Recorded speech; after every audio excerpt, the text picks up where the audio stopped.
Hey friends, welcome to video 5 of Raising Your Prices Challenge. I hope that you've been following along and creating some new packages for your clients. This is a beautiful, beautiful experience that you are going to go through, and also how it's going to affect and change you, and then, of course, in turn, your clients.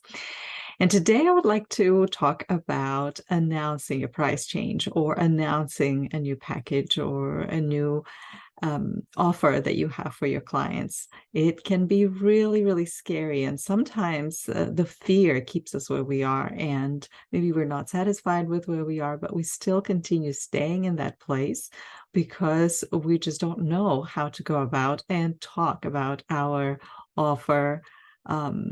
In a way that will create change, in a way that will bring us new clients, and that will get us the response that we want ultimately, or at least we'll be able to make some changes or get set certain things in motion, because sometimes people need to be told and need to be asked several times and need to be given the space to think about it. But before that happens, we do our own internal work that has to happen, so that when you go out there and when you talk about your prices or talk about your new offers, you have the confidence you need, and you are able to make an impact, and you're able to attract the clients that want to work with you. So let us go to the page and start creating that offer and creating those feelings and thoughts that will help us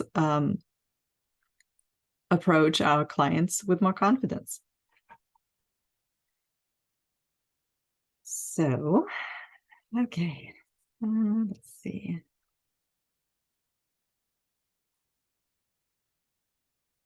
Okay, I'm trying to get this thing focusing on what I needed to focus on. There you go. All right, so usually, for the most part, when you send out an offer, you do it through email. This is just the way you do it online. Whether you're going to send them to a sales page or you are going to attach a catalog for them to take a look at, you do it through email. Now, you might be able to do it if you're a coach. You can do it in a different way, that is in your private session. You will be able to tell your clients about it. But I find that an email is a good space to learn how to do it and start learning to do it, to build that confidence. Kind of like when you teach your students grammar, that you start out with writing so that they have the time to slow down and look at what they've written and correct their mistakes, so that they're able then to internalize them and then correct their speech in the future. So let us look at what will it take for us to create or send an offer via email. And here I am going to give you different options, right? You might send an email where you will tell people about your price changes, you're raising your prices, or you don't want to go exactly that route. You wanted to just create a new offer that has less of your time. And essentially, you're going to be charging the same amount, and you need to explain to them why you're going about doing that. So here's several things that in the years that I've been working as a coach and teaching other people how to sell. These are the components that I usually include in my email. And I actually have a course that I recently put together. It's called Write Emails That Make Money. And in that course, I actually talk about and not just the components of the email, but give you the templates of each of these emails so you can take a look and know why, because I explain why I include this and don't include that, why it's important. And then you can take this template and actually create your own emails based on that. And I'm going to include that in the description. But the first thing that you start your email with, and I'm not necessarily talking about the newsletter. When you're just starting out as a coach, chances are that your newsletter is probably non-existent. And if you're in that place, you're not alone, because definitely, many of us have been there. So I start out, when I send it to my current clients and offer them something new, I always start out with a personal connection. And let me just draw a little heart here. You ask them how they're doing, how their families are doing. Maybe you remember that they went on vacation somewhere, or you remember that they have a dog and you want to make it as personal as you can. You don't want to just go straight to business. Hey, I just want to let you know that my prices are going up. That's not. Then you are talking about your offer. And here I probably will just draw a little hand. 1, 2, 3, 4, 5, right? So you offer something. You offer this to them. And when you are making an offer, it's very important that you focus on benefits. And it's hard for some of us to know it, especially in the beginning. It was so confusing. What are benefits? What are features? Where am I talking about benefits? Now, the benefits, if you're thinking about, for example, you're selling a vacation, you're not going to be selling an airplane. You're selling this beautiful island, and you're going to give people the picture of the island. Hopefully it's more than this little palm tree, but you get the idea. Number 4, you offer the quick dates and content. And I like here to talk about a package. So this is where you actually describe what's included, and it's kind of like a feature. So what are the dates? When does thing start? When does it end? It's like a container. And number 5, you offer people to sign up right there and then. And so for that, you either need to have a link to your PayPal page, payment page, or create a payment page, or maybe you have a sales page, but it can be made really quickly using the tools that we have.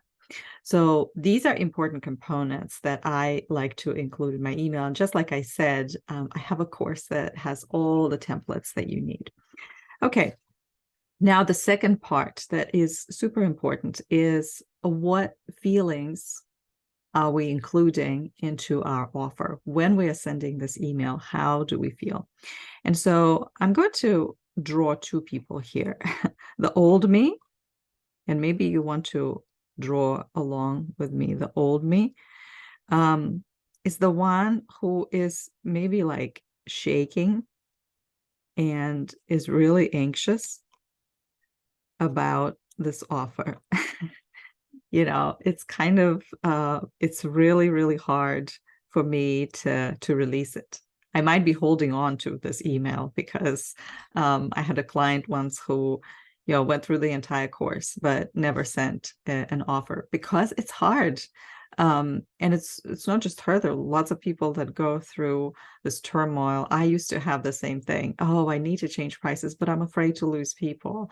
And I'm afraid to bother people if I have something new to offer to them. I'm afraid to bother them, which is the one thought that we're going to work on. And here's the second person. This is the new me. This is the one that I have become over the years of practice. Okay. It's not always that way. I just wanted to tell you it's not like, oh, I was this and now I'm this and I never get to this point. No, there are times when I'm scared, and it's okay to be scared, because that's when you know that you're doing something that's out of your comfort zone. You need to step out in courage. So here you have a completely different attitude, right? You are confident. You are excited to send this. You have this vibe of, I'm offering something super valuable. And in the coaching program that I'm currently taking, which is with Hard Work Journaling University, and that's why I'm using a lot of doodling. There is this tool that we use. It's called the equation of emotion, where your circumstances, any kind of circumstance that you have, in this case is sending an email, will trigger certain thoughts or beliefs. And these beliefs cause emotions. Emotions drive actions, and actions create results. And that's the cycle that we go through. So what you think, right, is very important, because it creates the kind of emotion, the vibe that you put into your email, and or don't put in your email if you are afraid, and we'll just look at it in a moment. And then it will bring about certain action that creates results, and these results might be the results that you want or the results that you don't want. And so let's look at the thoughts that you might have on this side. Well, the thought might be, if you're sending a new offer, if you created a new offer, if you're not just raising your prices, but you wanted to create something completely different. So your thought might be, I'm bothering people.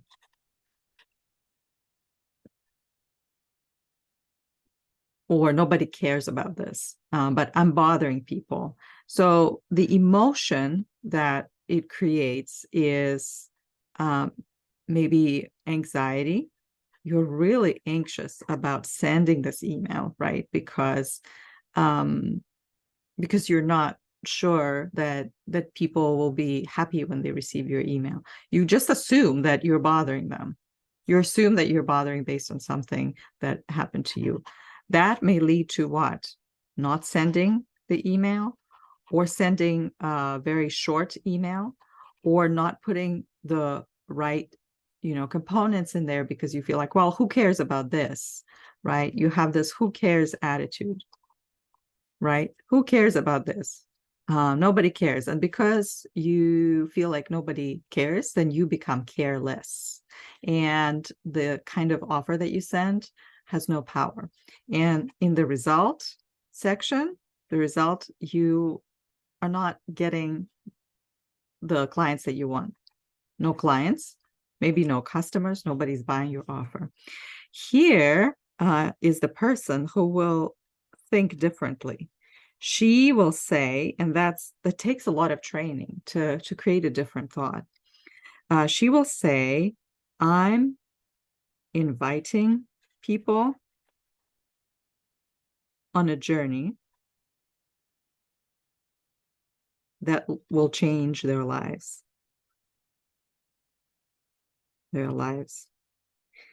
And so as a result, you have a completely different feeling. You feel empowered, right? You feel courage. Maybe you feel confident at that point already, but you feel empowered. And when you're empowered, of course, you're sending emails, or you're thinking of your new offers, you're tweaking your offers, you're creating something new, and you're showing up constantly, consistently, with this feeling of empowerment that is caused by a thought. I'm inviting people on a journey that will potentially change their lives. And as a result, of course, you're making sales, you are creating new clients. So let's take a moment to color this, because I think that when we put a little bit of color in this person where we are right now, I'll start with her. She is really, really scared.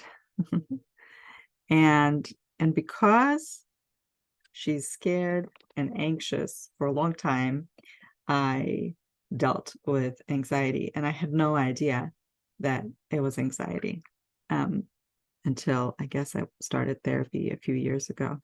I had no idea what it was. now I realize, oh, all the pain in my stomach and everything, that's what it was. And maybe actually what I'm going to do is I'm going to get a different kind of color for my thought that is, I'm bothering other people. Yeah, right. And all these thoughts, they're right over me like this huge big cloud. And as a result, I'm more anxious. And everything that I do is covered in this anxiety. And that's what we call a self-fulfilled prophecy, self-fulfilling prophecy, because we think about it and it just comes to pass. As opposed to this person who is vivacious and full of energy, and she knows that if she does not make this offer, people's lives may not change. And I know that I might be sounding a little over dramatic because you're thinking, well, I'm just here teaching, giving language classes. How am I changing people's lives? But people are able to get new jobs. People are able to travel and feel at home wherever they are. People are able to express themselves, their thoughts. That, of course, that matters, and that does change their lives. And it's very, very important that we don't minimize that. And also, I think in the light of sometimes, and I used to have that a lot, I would look around. Of course, we do that in the beginning because we're so insecure and we are, anxious and feel that everybody's out there to get us. So I would look around and I would see people do things that I could do, and they were probably not doing it the way I was doing it. Or I felt like, well, I could do it better, or I know a way to do it that is going to really help them. And you know what I did? I would just sit there and like get really, really upset over the person that was doing the work. Instead of using that as a fuel for me to go and do the work, I would sit and whine about why is my business not in a place where I want it to be? It's all because of this person who is out there and they know how to market and I don't know how to, and all these stories that you go on and on and on about. Okay, so I'm going to do a doodle with you at some point where we will at some point in this challenge where we will open up all of our little can of worms and stories we tell ourselves about money. My favorite one is going to be, money doesn't grow on trees. So you and I are going to draw a tree and actually put some money on there, because if we believe that, there's hard work, money is hard work, which of course it is, but if we believe that it's so hard that it's unattainable, and then creating courses, you might as well not just create courses, because a successful course is what a lot of money comes to you and it feels like less and less work, especially over time. You put in a lot of work in the beginning, but over time it gets easier. Okay, but if you continue believing that money is just about all this back-breaking work, then guess what? It's going to be very hard for you to bring that to life. And I know that myself, because that's where I've camped most of my life, is especially, my money stories, that money is a lot of hard work. And then I'm trying to run a launch and I can't get the results that I want. And I wonder why is it so? Well, because I believe that it's supposed to be really, really hard, and money doesn't grow on trees, and that you need to kind of dig and make it very difficult for yourself. And so if you believe all those things, that how hard it is to make money, and it's always going to be hard, then you might as well not even go into online business. Because if you create something, if you create a future for yourself where people will be buying your offers and will be really excited about them, if you want to create that, but then you believe still, like I used to believe that, oh, money is just hard, then when you run launches, it's going to be very difficult to bring something to reality, something that's not going along with the conventional wisdom. Okay, I think I'm just kind of messing around here because I wanted to make it look pretty. But I hope that today's lesson gave you enough inspiration and also an understanding how our thoughts impact our emotions and what results they bring about. And also that you know what to include in your offer so that at the end of this week, not only do you have the tools and an understanding of what you want to sell, but you also have the content to put into your sales email so that people are who are interested are willing to join you on this journey. I want to thank you so much for joining me today. This has been an amazing experience again, and we'll be back next week with new videos. But if you want to learn more about raising your prices or writing emails or check out my courses, be sure to look in the description. And if you want to see me in a monthly Q&A, which are free, be sure to sign up. The link will be in the description as well. Thank you so much and have a wonderful rest of the day.